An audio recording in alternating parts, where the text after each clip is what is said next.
Mesdames et messieurs, très chers compatriotes de métropole, de l'outre-mer ou de l'étranger, si vous êtes ici aussi nombreux aujourd'hui, c'est que vous avez compris.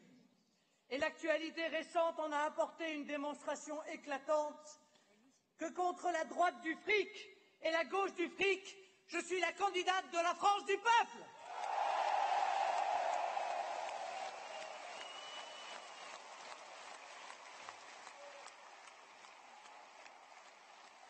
En effet, à tous égards, cette élection présidentielle n'est pas comme les autres. Elle met en jeu un débat crucial qui engage notre pays de manière fondamentale. De son issue dépendront la continuité de la France en tant que nation libre. Et pour ceux qui, comme nous, se sentent avant tout français, notre existence en tant que peuple.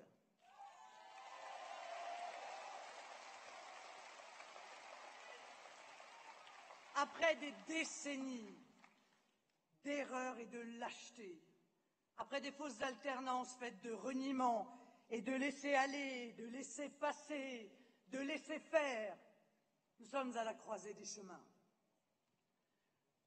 Je le dis avec gravité, le choix que nous aurons à faire dans cette élection est un choix de civilisation. La question est en même temps simple et cruelle. Nos enfants vont-ils vivre dans un pays libre, indépendant, démocratique? Pourront-ils encore se référer à notre système de valeurs?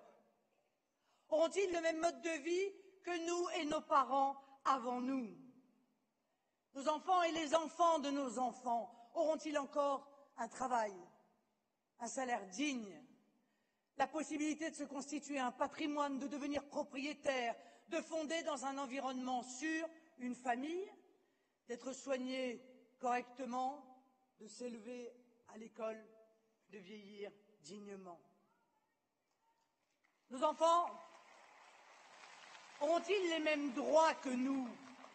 Vivront-ils selon nos références culturelles, nos valeurs de civilisation, notre art de vivre, et même parleront-ils encore notre langue, le français, qui se désintègre sous les coups de boutoir de dirigeants politiques qui dilapident ce trésor national?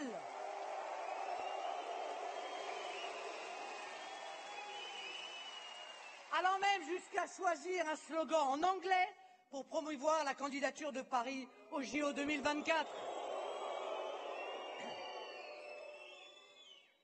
Auront-ils le droit de se réclamer de la culture française quand certains candidats à la présidentielle, bouffis de leur propre vide, expliquent qu'elle n'existe pas?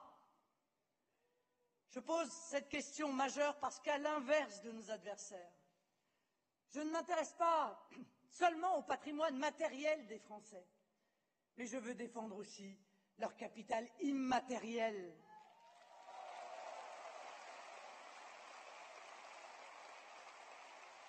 Ce capital immatériel n'a pas de prix, parce que ce patrimoine-là est irremplaçable. En réalité, je défends les murs porteurs de notre société.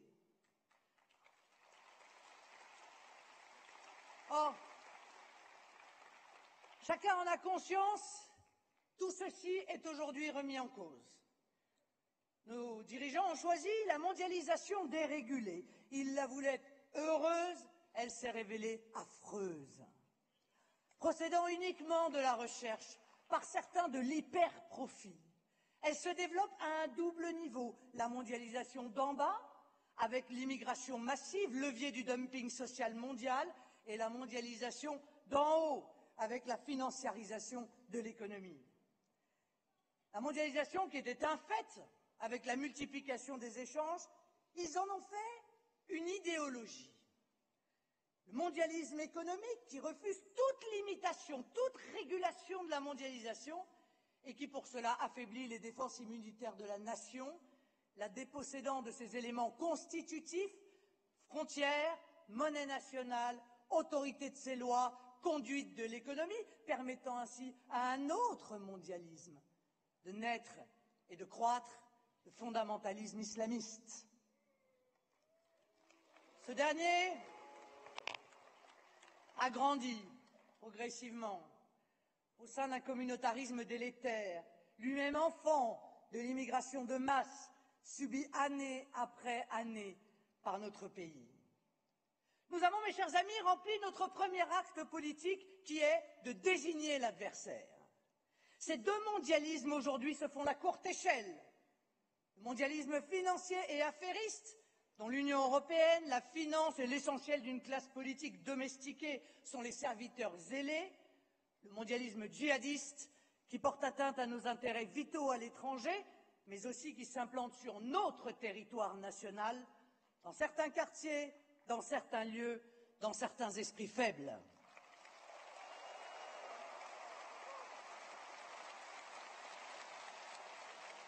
Et l'un et l'autre œuvrent à la disparition de notre nation, c'est-à-dire de la France telle que nous la vivons, telle que nous l'aimons. C'est pourquoi les Français ont un sentiment de dépossession.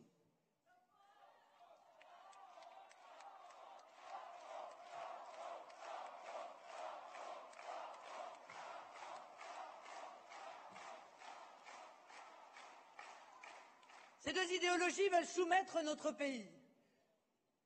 L'une au nom de la finance mondialisée, c'est-à-dire de l'idéologie en fait du tout commerce, l'autre au nom d'un islam radicalisé, c'est-à-dire de l'idéologie du tout religieux. Face à ces deux totalitarismes qui menacent nos libertés et notre pays, nous n'avons plus le temps, ni les moyens de l'angélisme, des faux-semblants ou des petits arrangements, des grandes lâchetés. Nous devons faire preuve d'une lucidité, d'une détermination et d'une unité sans faille.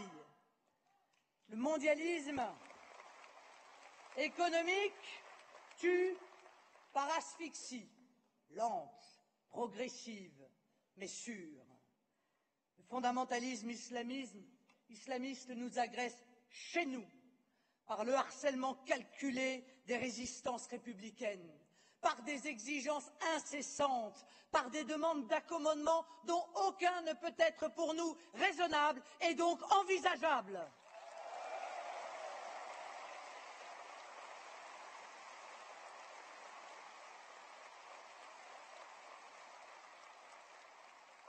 N'oublions pas non plus, mais nous le gardons dans nos mémoires meurtries, que le fondamentalisme islamiste est barbare, qui se manifeste chaque jour dans le monde en tuant, en massacrant, en usant notamment de l'arme immonde et lâche du terrorisme et de l'assassinat de masse.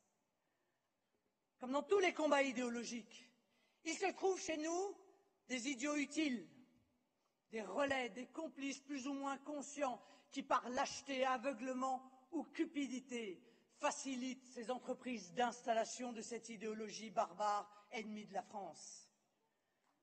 Pour progresser,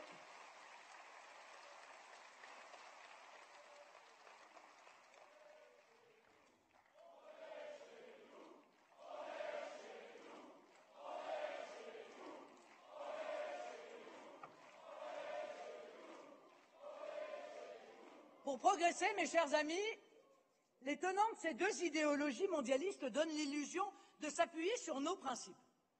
En réalité, ils invoquent faussement la liberté pour installer leur totalitarisme. C'est la liberté du renard dans le poulailler.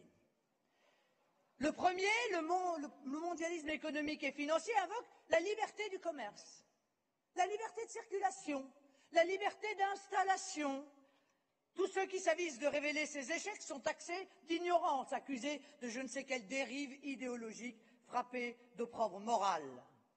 Ils sont mis au banc de la société pour crime contre la bienséance économique. Le mondialisme économique et financier s'appuie sur une pseudo-expertise qui ne cède jamais, pas même devant l'évidence de son échec économique et de la dévastation sociale qu'il provoque. Oh, vous l'avez pour beaucoup compris, l'objectif est de réduire l'homme à son rôle de consommateur ou de producteur.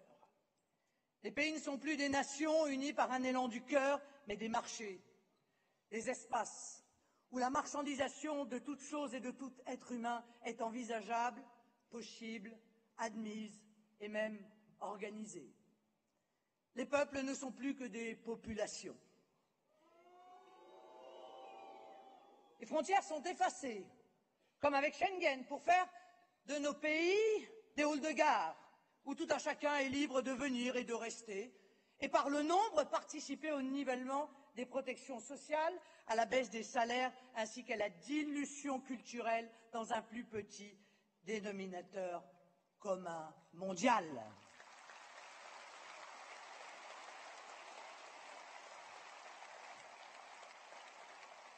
Avec les mondialistes, les cultures des peuples, c'est-à-dire ce qui fait la diversité du monde, sont destinées à être gommées pour faciliter la commercialisation de produits standards et faciliter les hyper-profits, au prix souvent d'ailleurs de l'épuisement écologique de la planète ou du travail des enfants du tiers-monde. On fait croire à Monsieur Tout-le-Monde que dans ce monde, il sera un winner. Mais coupé de son histoire, dénué de tout sentiment d'appartenance, isolé dans un monde insensible à toute solidarité, il ne sera en fait qu'un esclave dans des pays asservis.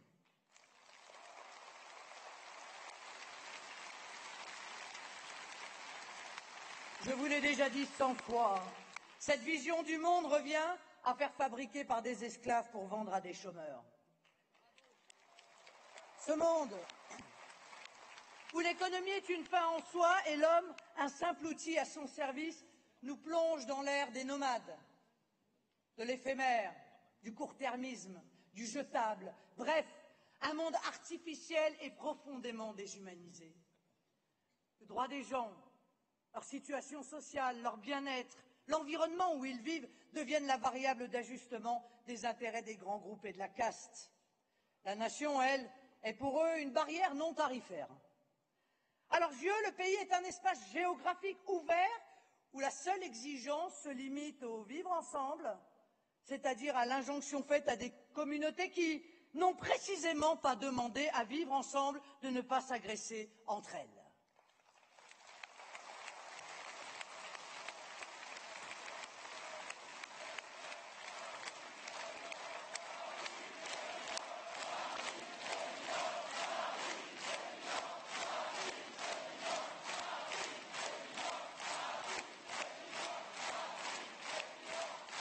Je veux la dénoncer, cette alliance puissante entre la promotion de la mondialisation sauvage d'un côté et l'inaction coupable voulue même face à l'immigration incontrôlée et sa conséquence directe, l'installation du fondamentalisme islamiste. Si le mondialisme économique avance avec le bouclier de la liberté du commerce, le second de ces mondialismes, le fondamentaliste islamiste, instrumentalise le principe de la liberté religieuse pour tenter de nous imposer des schémas de pensée qui sont clairement à l'opposé des nôtres.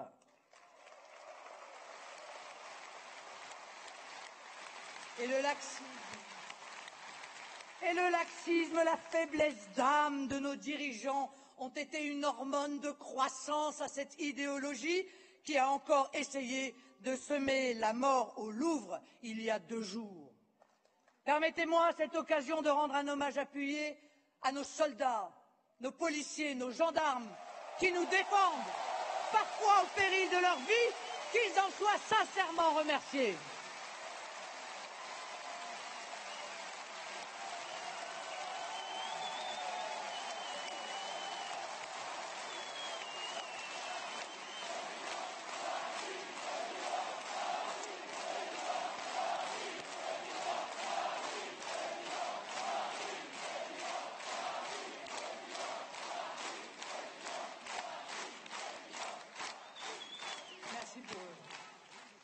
Mais nous mettons des mots sur ce que nous vivons, ou plutôt sur ce que nous ne voulons pas vivre.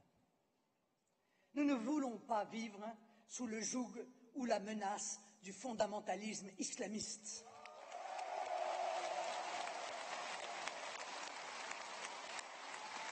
Il cherche à nous imposer, pêle-mêle, la contestation de la mixité dans les lieux publics, le voile intégral ou non des salles de prière dans les entreprises, les prières de rue, les mosquées cathédrales. la soumission de la femme, interdite de jupe, de travail ou de bistrot. Cela, aucun Français, aucun républicain, aucune femme attachée à sa dignité et à sa liberté ne peut l'accepter.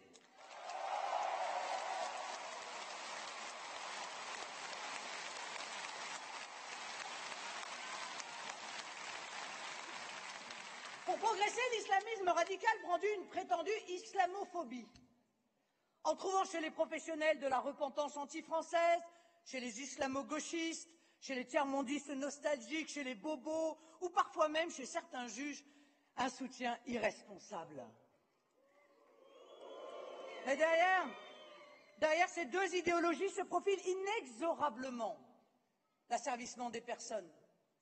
Un asservissement d'abord mental, qui s'opère par la désaffiliation, par l'isolement, par la dissolution des liens traditionnels.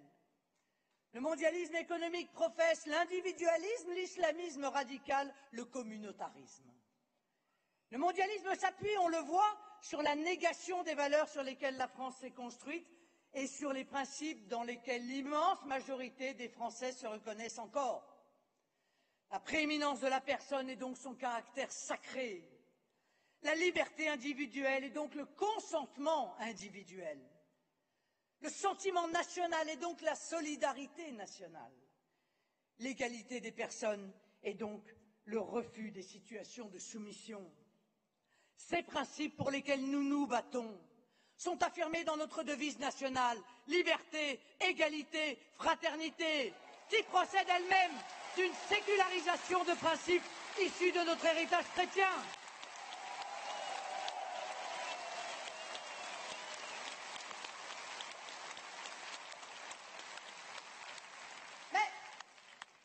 Ces deux idéologies mondialistes ne s'attaquent pas seulement à notre nation.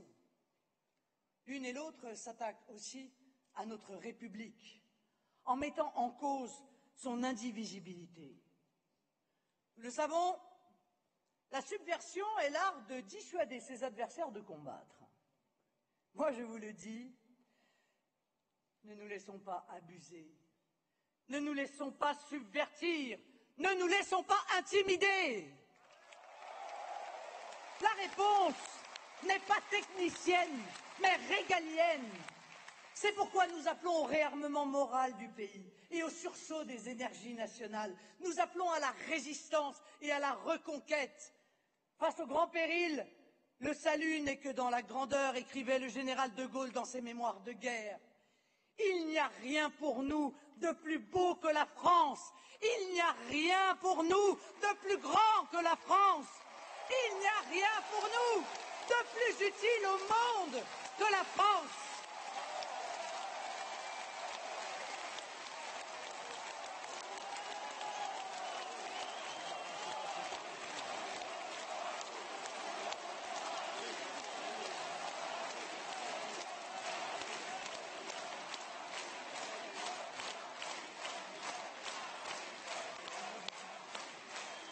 Gardons toujours à l'esprit le fil rouge de l'intérêt national. Gardons à l'esprit que tout procède du peuple et donc rétablissons le peuple comme sujet politique. Dans le trou noir de la mondialisation sauvage dans laquelle certains voudraient nous précipiter, comme face à l'obscurantisme des fondamentalistes, c'est ensemble, c'est unis, c'est groupés que nous allons faire face. Eux proposent de nous désunir. Nous, nous exaltons tout ce qui unit les Français entre eux. Ce lien indéfinissable mais si profond et si rassurant qui crée entre nous une fraternité de cœur et nous permet d'affronter l'avenir ensemble.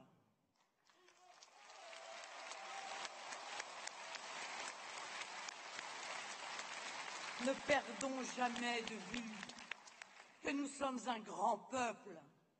Un peuple qui sait qu'il porte en lui les moyens de sa liberté, de l'affirmation de ses valeurs, de sa grandeur, de son destin. Dans ces circonstances où les prétendues élites ont jusqu'à présent failli et trop souvent trahi, le seul recours, c'est le peuple. C'est de sa volonté que naîtra l'arrachement aux forces du déclin. C'est de sa détermination que s'engageront les reconquêtes. C'est de son sein qu'émergeront les femmes et les hommes qui conduiront le pays à la lumière.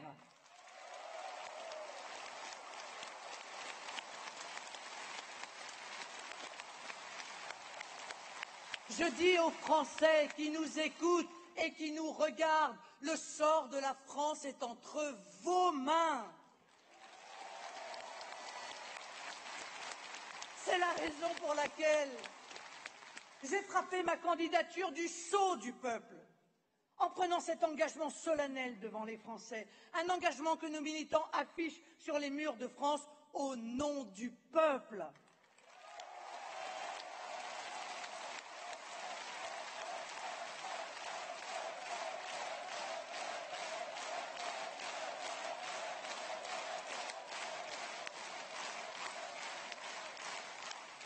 Mon projet pour la France, il vous a été présenté ce week-end. J'ai voulu que vous puissiez comprendre au mieux ce que je veux pour notre pays et je l'ai articulé autour d'engagements. 144 engagements, qui sont autant de vérités que je dois aux électeurs. Car après mon élection, il ne s'agira pas d'oublier la campagne comme l'ont fait tous les autres. Mais il s'agira de toujours avoir au cœur ce pourquoi les Français m'auront élu. Et je leur demanderai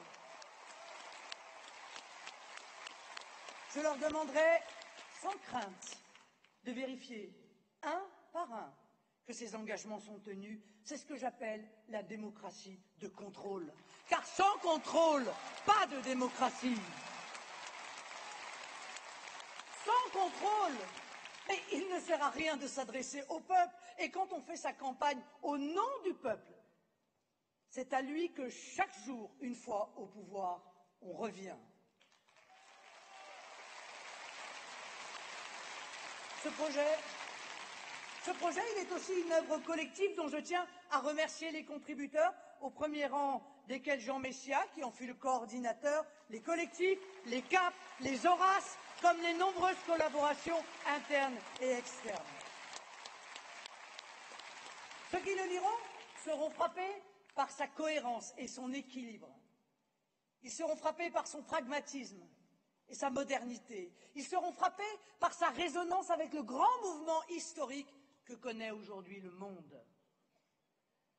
Dans ce monde politique inerte, dénué de tout volontarisme politique ou de toute culture du résultat, il est mu par une triple impulsion. Révolution du patriotisme, révolution de la proximité, révolution de la liberté. La politique, la haute politique, celle qui permet à un pays de trouver ses repères, consiste à créer du sens et du lien. Le dirigeant politique doit être capable de définir les fondements du pacte social qui nous unit. Celui qui unit les Français d'où qu'ils soient et d'où qu'ils viennent. Cela l'oblige à rappeler que la France est un pays millénaire, une histoire, une culture. La France est un acte d'amour. Cet amour a un nom, le patriotisme. C'est lui qui fait battre nos cœurs à l'unisson quand retentit la Marseillaise ou quand nos couleurs nationales battent au vent de l'histoire. C'est lui qui peut réunir les Français de droite et de gauche, de Mayotte à l'Ardèche, du berceau à la canne, de l'usine au bureau. C'est lui qui confronte notre vision à celle des mondialistes. De ce patriotisme aussi, les Français ont été dépossédés, souffrant en silence de ne pas avoir le droit d'aimer leur pays. Nous ne ferons pas aimer la France si nous-mêmes nous ne l'aimons pas. Or, vous avez le droit d'aimer votre pays et vous avez même le droit de le montrer.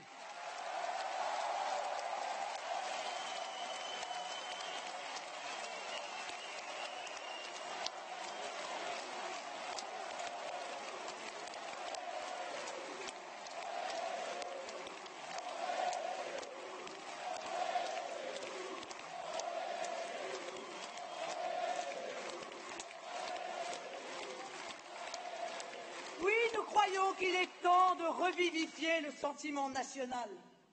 de le faire vivre au quotidien, en apprenant à nos enfants tout ce qui fait et a fait leur pays, en leur apprenant à aimer leurs compatriotes, à être fiers de leur histoire, à être confiants dans les forces de la France.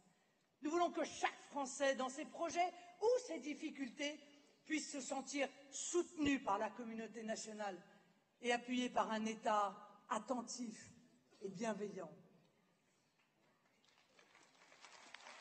Nous voulons un État fort, un État stratège. Et qui peut nous en faire le reproche si l'État, c'est vous, s'il est l'instrument de la mise en œuvre de votre volonté?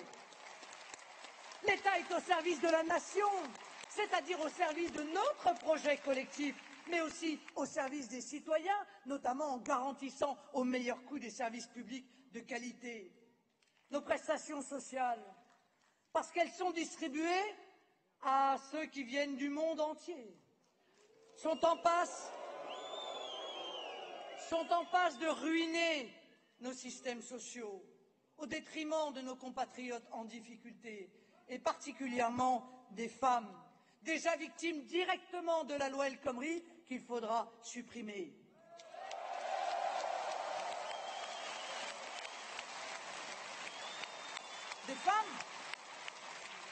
Des femmes souvent piliers de familles monoparentales et à ce titre fragilisées à l'extrême par la dilution de fait de la solidarité nationale. Certains en tirent comme conclusion brutale la fin de cette solidarité.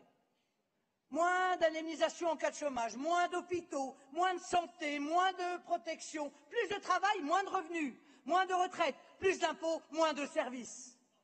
Il n'en est pas question.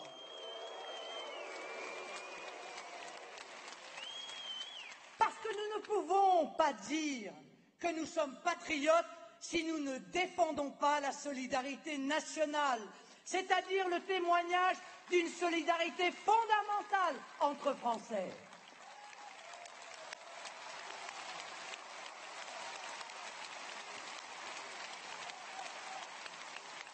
C'est la raison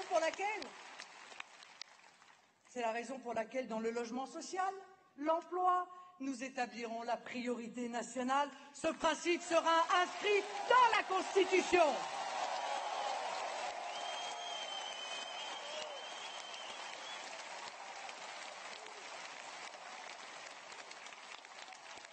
C'est aussi pourquoi nous créerons la prime de pouvoir d'achat qui permettra de verser aux salariés et retraités qui touchent moins de 1 500 € par mois les recettes d'une contribution sociale à l'importation de 3 %.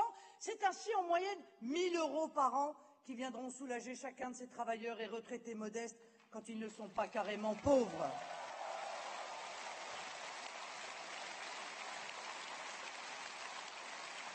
C'est pourquoi nous revaloriserons aussi significativement l'allocation adulte handicapé et le minimum vieillesse.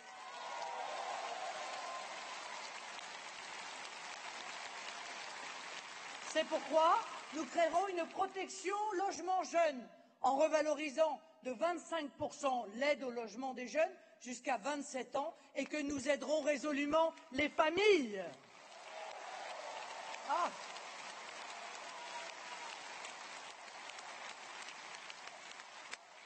J'entends déjà les égoïstes, souvent très bien nantis d'ailleurs, nous expliquer qu'il serait immoral et ruineux de relever les 801 € par mois du minimum vieillesse.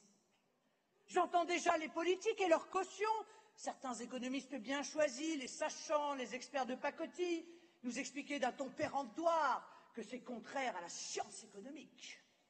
La même science en application de laquelle ils ont fait 2 200 milliards d'euros de dettes, 7 millions de chômeurs, 9 millions de pauvres et 66 millions de Français désabusés et démoralisés. Ne les croyez pas. À cette vision comptable, égoïste, refermée, erronée, nous opposons une vision volontariste, dynamique, juste, vertueuse, patriotique, parce qu'encore une fois, ce n'est que tous ensemble que nous réussirons.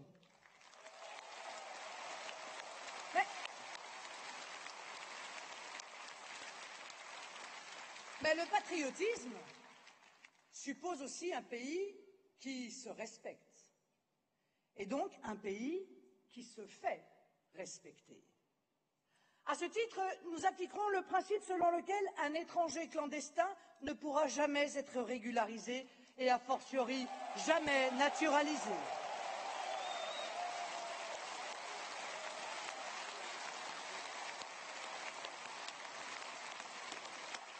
Une situation hors la loi ne peut être génératrice de droits.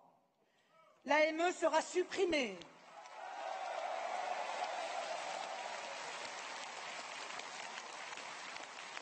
Quand on aspire à s'installer dans un pays, on ne commence pas par violer ses lois.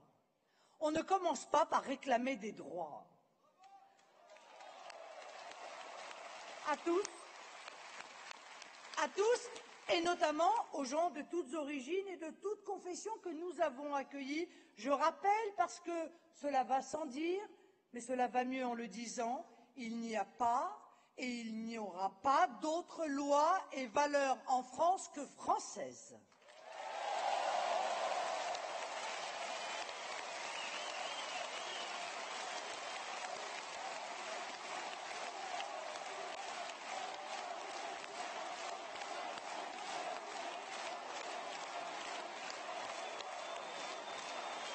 Sur ce sujet, il n'y aura aucun recul, aucune retraite, aucune compromission.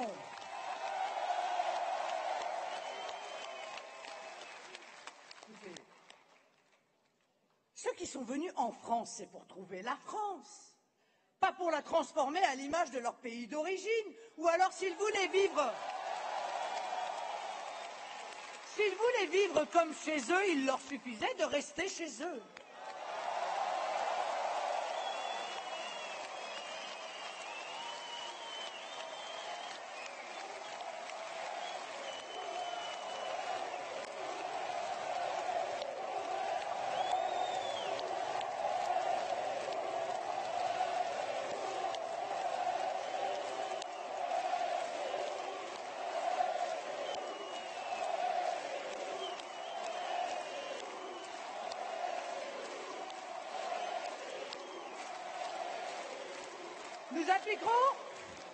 Nous appliquerons, mes chers amis, les règles strictement de la laïcité. Dans un pays dont l'histoire tragique a appris à se garder des guerres de religion, et cette laïcité, nous l'étendrons à l'espace public et nous l'inscrirons dans le droit du travail afin d'apporter une réponse à ceux qui voient avec inquiétude monter les revendications religieuses dans l'entreprise et la montée des conflits sur les lieux de travail.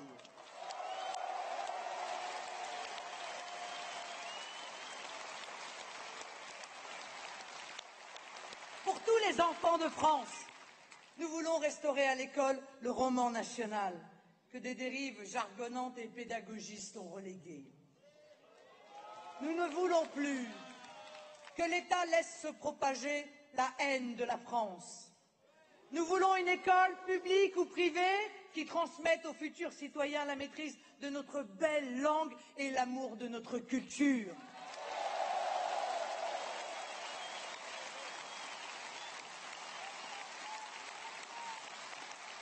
De même, l'école fera acquérir en primaire à tous les petits Français une maîtrise parfaite des savoirs essentiels que sont l'histoire de France et les mathématiques. Nous voulons une France qui transmet et une France qui se transmet.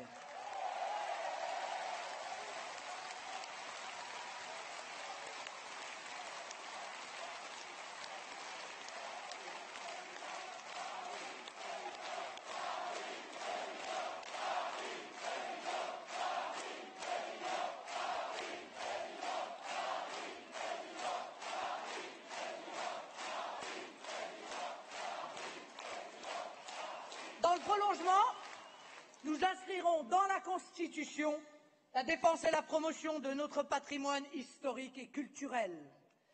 Nous redonnerons à la francophonie ses lettres de noblesse.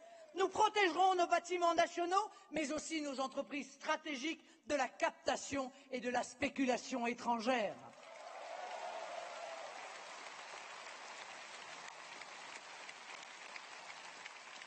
Nous redonnerons à nos compatriotes d'outre-mer une place au cœur de notre cœur.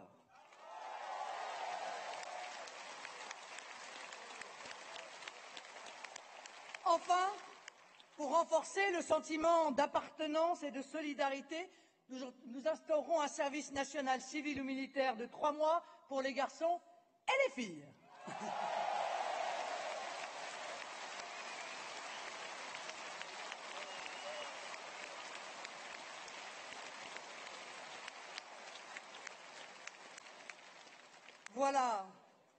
Voilà une partie de ce patrimoine immatériel dont je parlais tout à l'heure. Au moment où certains annoncent la fin du travail, constatant par là même leur épouvantable échec, je défendrai résolument le travail. Nous voulons un pays qui reconnaisse enfin le travail. Parce que la première mesure est de donner un travail à chaque Français, un travail rémunéré à sa juste valeur, un travail qui permette de vivre dignement, de faire des projets et de construire sa vie.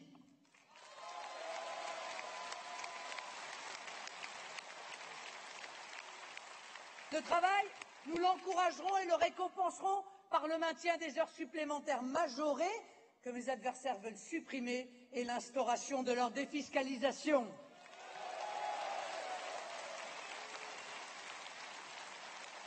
Cette mesure, elle est attendue par les salariés et elle alliera la nécessité de la revalorisation du pouvoir d'achat et la garantie d'une certaine souplesse pour l'entreprise. Mais défendre le travail, c'est aussi abaisser les impôts sur les revenus du travail. Nous le ferons de manière significative puisque nous abaisserons de 10% l'impôt sur le revenu sur les 3 premières tranches.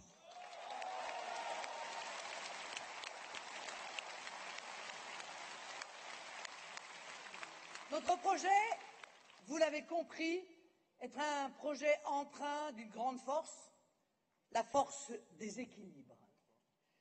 Nous n'avons personne à servir, personne à qui renvoyer l'ascenseur, aucune clientèle à fidéliser, aucun copain à remercier, aucune puissance financière à amadouer, aucun pays étranger à qui nous devrions plaire.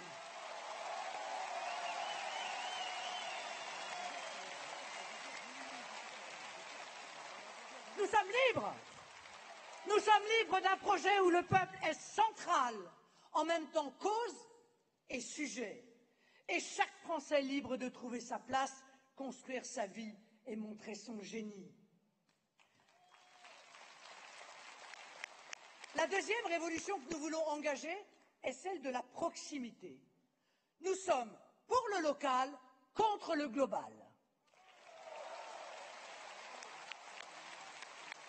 Sérieusement, qui peut croire, comme le professent les mondialistes, qu'il serait logique, écologique ou même économique de produire sur un continent, transformer sur un autre et consommer sur un troisième? En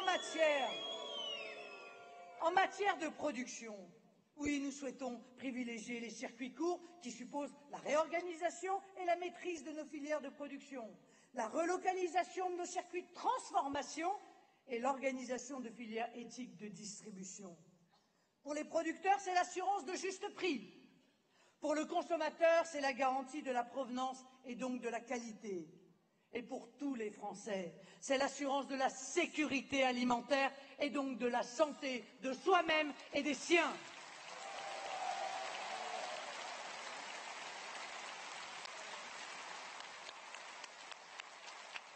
Nous voulons une France durable. Une France durable, ça passe par la relocalisation de nos productions qui passent elles-mêmes par le protectionnisme intelligent et le patriotisme économique, démarche pour nous absolument naturelle mais aujourd'hui interdite par l'Union européenne. Ce patriotisme économique, notamment, jouera pour les appels d'offres, mais aussi pour le soutien public aux filières qui nous semblent indispensables, qui sont stratégiques. Et cette révolution de la proximité, c'est aussi arrêter la désertification. C'est protéger nos commerces de proximité, nos services publics de proximité, nos mutuelles, nos pharmacies, nos banques de proximité. c'est avoir des écoles, des hôpitaux, des élus aussi de proximité.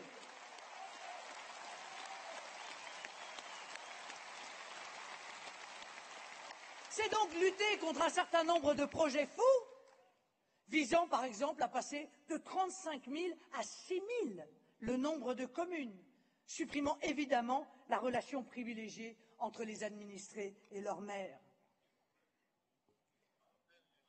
Mairie, département, nation, elle est là notre proximité. Pas dans ces intercommunalités et ces conseils régionaux éloignés et coûteux, et encore moins dans cette Union européenne sans légitimité et sans efficacité, déconnectée totalement des aspirations des peuples.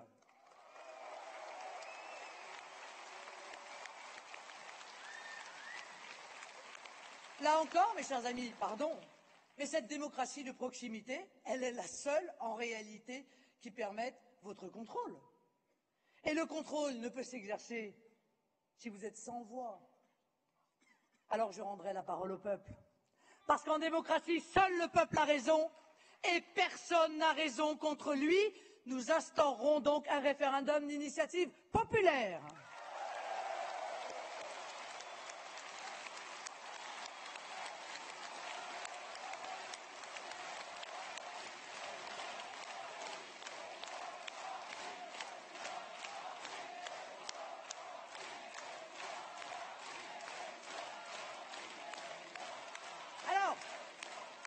Vous attendez une loi, elle ne vient pas, 500 000 d'entre vous pourront déclencher un référendum et le peuple parlera. Une loi a été votée, elle ne vous sied pas, 500 000 d'entre vous pourront réclamer sa révision par référendum et le peuple s'exprimera. Vous aurez à nouveau véritablement la maîtrise et redeviendrez à nouveau souverain. Révolution du patriotisme, révolution de la proximité et enfin révolution de la liberté. La première des libertés est la sécurité. Ce sera évidemment une des priorités du quinquennat. Vous me direz, comment faire puisque depuis 30 ans, tous les gouvernements ont échoué? Bien, notre méthode est simple. Nous allons appliquer la loi.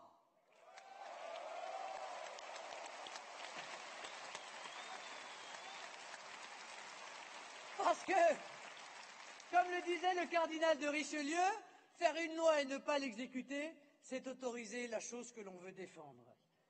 Nous allons en réalité rétablir l'état de droit, c'est-à-dire faire appliquer la loi républicaine dans les endroits où elle a perdu droit de cité, là où nos gouvernants n'en avaient visiblement ni le courage ni la volonté.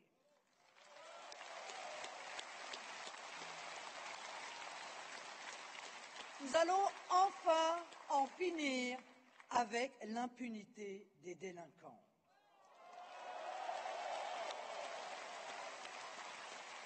En finir avec les zones de non-droit, la dictature de caïds sur certains quartiers, les trafics de drogue ou d'armes, les cambriolages, les voitures brûlées. La certitude des poursuites, la certitude de la sanction, la certitude de la peine, avec pour les étrangers délinquants la reconduite automatique à la frontière.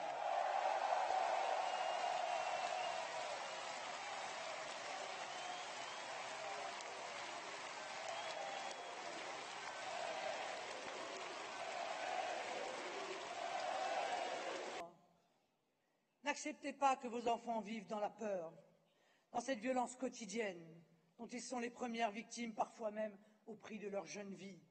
L'hécatombe doit cesser.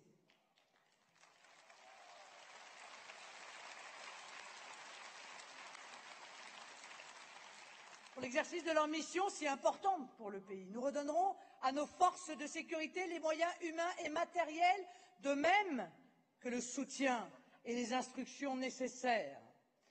Nous les réarmerons, y compris moralement, avec enfin l'instauration de la présomption de légitime défense pour les policiers.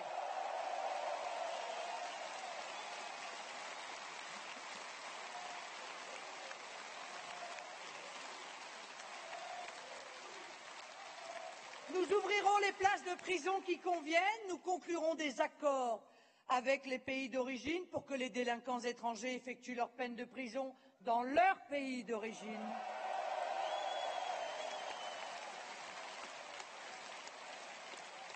Ça libérera quelques places. Nous augmenterons les moyens de la justice. Nous réorganiserons une réponse pénale qui se résume en 2 mots. Tolérance zéro.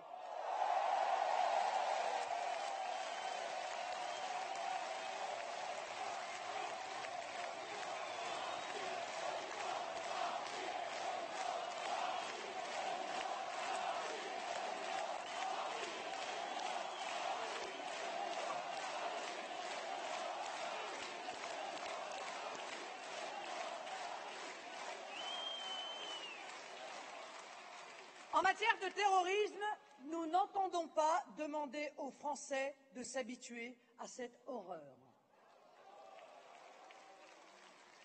Nous allons l'éradiquer ici et sur les théâtres d'opérations extérieures, puisque nous sommes en guerre contre le fondamentalisme islamiste.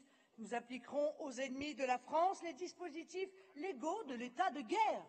Nous nous donnerons les moyens techniques et humains adéquats et créeront sur le territoire national comme à l'extérieur les conditions et les coopérations nécessaires au renseignement. Les étrangers fichés S seront reconduits à la frontière.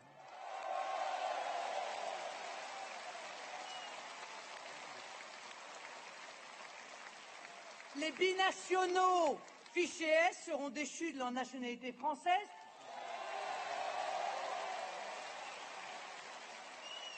Et l'ambiguïté sur leur nationalité réelle étant levée, ils seront renvoyés dans leur pays, ceci bien entendu tenant compte que ces fichiers S sont évidemment convaincus d'avoir participé à des actes contre la France, contre les Français, ou d'avoir participé à quelques promenades djihadistes. Il semblerait qu'il y en ait encore quelques-uns qui, précisément, alors qu'ils étaient censés être surveillés, sont repartis.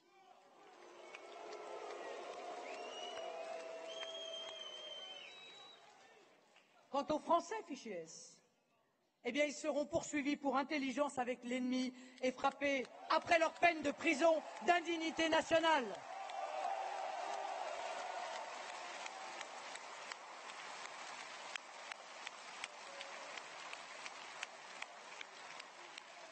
Les lieux de prédication islamiste seront fermés et les semeurs de haine condamnés et expulsés. Les vitrines légales de l'islamisme, notamment sur Internet, seront éteintes. Pour autant, mes chers amis, nous n'entendons pas sacrifier la liberté des citoyens à la sécurité. Nous laissons la censure préalable, notamment des sites Internet, le fichage et la surveillance généralisée à la gauche. Nous entendons au contraire réaffirmer dans notre pays les libertés individuelles. À l'heure où le pouvoir voudrait tout voir, tout entendre, tout interdire, nous souhaitons sanctuariser les libertés numériques en mentionnant le principe dans la Constitution, abrogé Hadopi en le remplaçant par un approfondissement de la licence globale.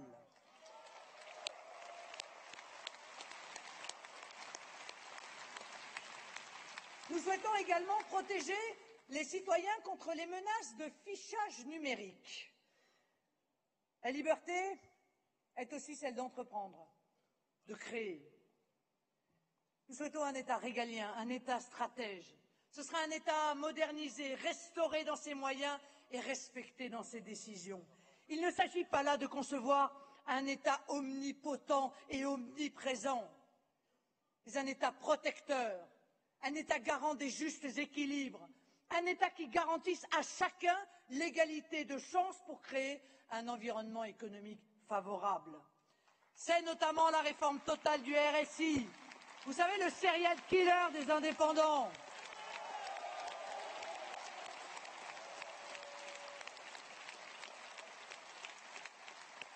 Cette libération des énergies des entrepreneurs passe par la baisse de l'impôt sur les TPE-PME. Les TPE-PME. Non, parce que beaucoup de gouvernements se sont attachés à faciliter la vie de très grands groupes qui, semble-t-il, d'après les derniers chiffres, n'ont pas l'air d'en avoir véritablement besoin. La protection contre la concurrence déloyale, la simplification administrative, la sécurité juridique, la baisse des charges pour les TPE-PME, un plan vigoureux de réindustrialisation et une grande politique énergétique. Nous avons conscience que ce sont les entreprises qui créent l'emploi, et notamment les petites et moyennes entreprises.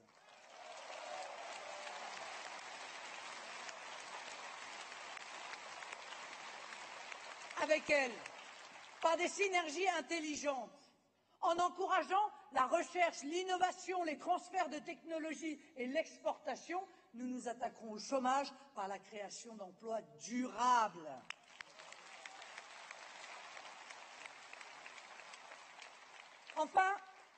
Enfin, cette révolution de la liberté est celle de nos libertés collectives, qu'on appelle pour un État la souveraineté, c'est-à-dire concrètement pour un peuple la liberté de décider pour lui-même.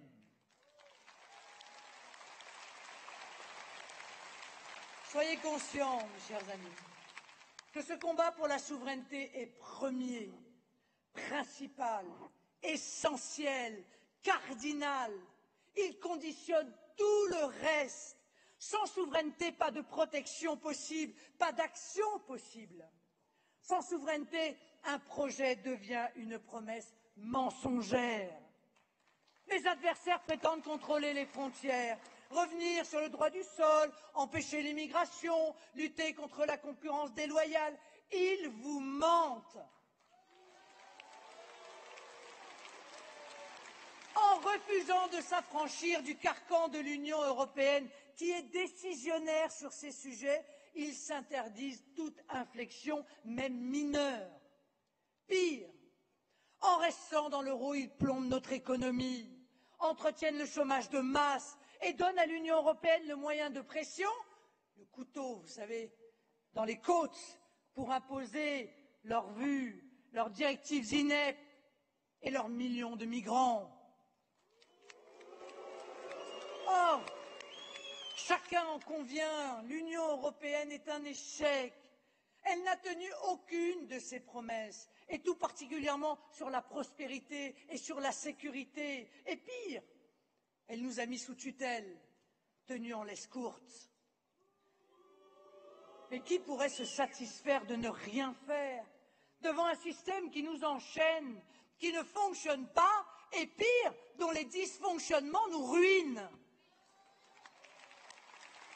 Mais c'est pour cela qu'élu, j'annoncerai la tenue d'un référendum dans les 6 mois sur le maintien ou la sortie de l'Union européenne.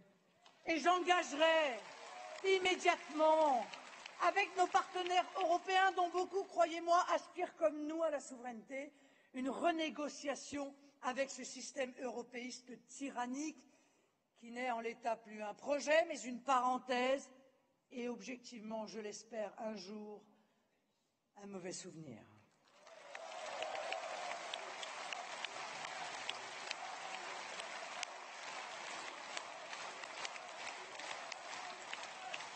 L'objectif sera de trouver dans les 6 mois un compromis qui nous permette de recouvrer ces 4 souverainetés monétaire, économique, législative, territoriale.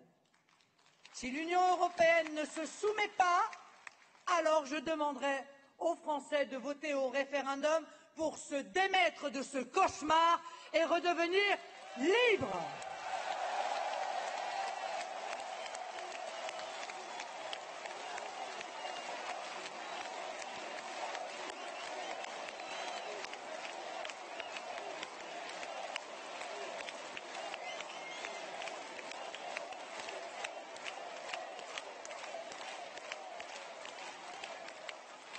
Dans le même esprit, parce que nous pensons que la France n'est grande que quand elle fait entendre sa voix, bien sûr, qui est celle en faveur de l'indépendance et de l'équilibre mondial, nous sortirons du commandement intégré de l'OTAN. Nous réexaminerons notre diplomatie au regard de nos intérêts nationaux et nous donnerons les moyens de notre politique intérieure et étrangère par la reconstruction de notre potentiel militaire. L'armée doit cesser d'être la variable d'ajustement des errements budgétaires de nos dirigeants. Nous inscrirons donc le seuil minimum de 2% du PIB consacré au budget de la défense dans la Constitution. Nous nous réarmerons sans complexe. Nous voulons une France libre. Nous voulons, nous, Français, être libres. Vous le voyez, mes chers amis, la tâche est immense. Mon engagement est de remettre la France en ordre en 5 ans. En pratique, cela concerne tous les secteurs de notre vie. Remettre notre économie en ordre, remettre notre école en ordre, remettre notre justice en ordre, remettre notre diplomatie en ordre, remettre notre sécurité en ordre, remettre notre solidarité en ordre.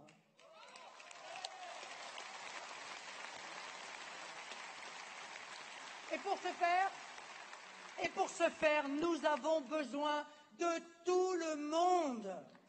Nous ouvrons les bras à tous ceux qui partagent avec nous l'amour de la France et qui souhaitent engager notre pays sur les voies du redressement national. On le voit bien. L'ancien débat droite-gauche a vécu. Les primaires ont montré que les débats sur la laïcité ou l'immigration, comme sur la mondialisation ou la dérégulation généralisée, constituaient un clivage fondamental, transversal. Ce clivage n'oppose plus la droite et la gauche, mais les patriotes aux mondialistes. Dans cette élection présidentielle, nous représentons le camp des patriotes. Ce qui nous anime n'est pas l'amour de l'argent ou des intérêts particuliers, mais le souci de la patrie. Ce n'est pas une vision asséchée et désincarnée du monde, mais un monde multipolaire, riche de sa diversité, de ses peuples et de leur génie propre.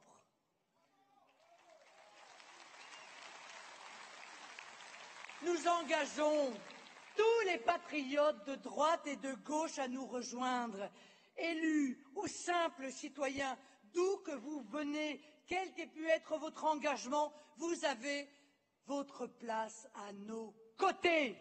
Dites-leur! Patriotes, vous êtes les bienvenus!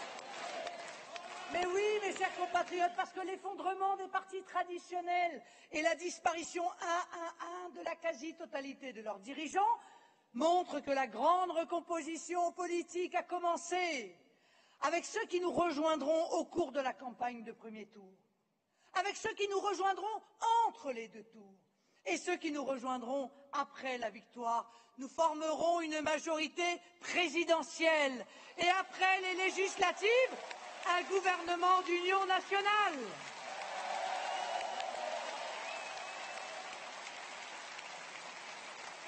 Je crois en notre victoire.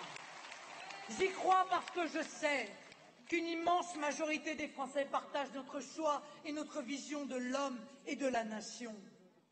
Personne de raisonnable ne veut faire de la France le cobaye d'une mondialisation qui ne sera heureuse que pour la caste. Personne ne peut accepter l'asservissement économique et politique qu'elle nous prépare. Les autres peuples ont montré la voie. Les Britanniques qui ont choisi la liberté avec le Brexit et qui chaque jour peuvent se féliciter de la forme insolente de leur croissance. Les Italiens qui ont montré leur réprobation lors du référendum sur la constitution de M. Renzi. Les Grecs qui, paraît-il, envisagent à nouveau de sortir de l'euro. Les Autrichiens qui ont éliminé de la présidentielle au premier tour les partis traditionnels. Les Américains qui ont fait le choix de leur intérêt national.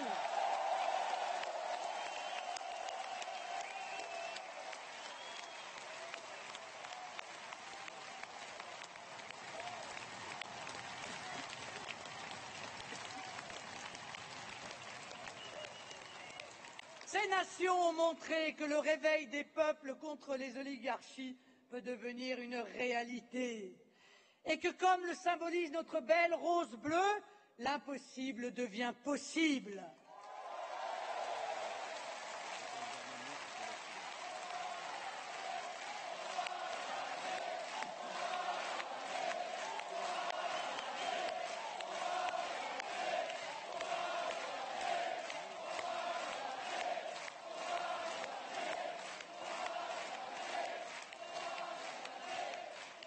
Comme il est possible que des présidents comme Donald Trump non seulement soient élus contre un système coalisé, mais surtout respectent leurs promesses et agissent vite et fort dans l'intérêt et selon le souhait de leur peuple.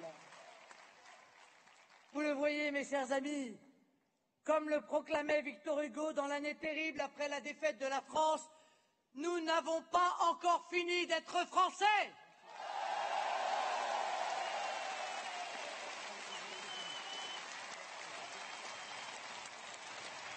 Ce réveil des peuples est historique. Il marque la fin d'un cycle. Le vent de l'histoire a tourné. Il nous portera au sommet et avec nous notre pays, la France. Vive le peuple! Vive la République! Vive la France!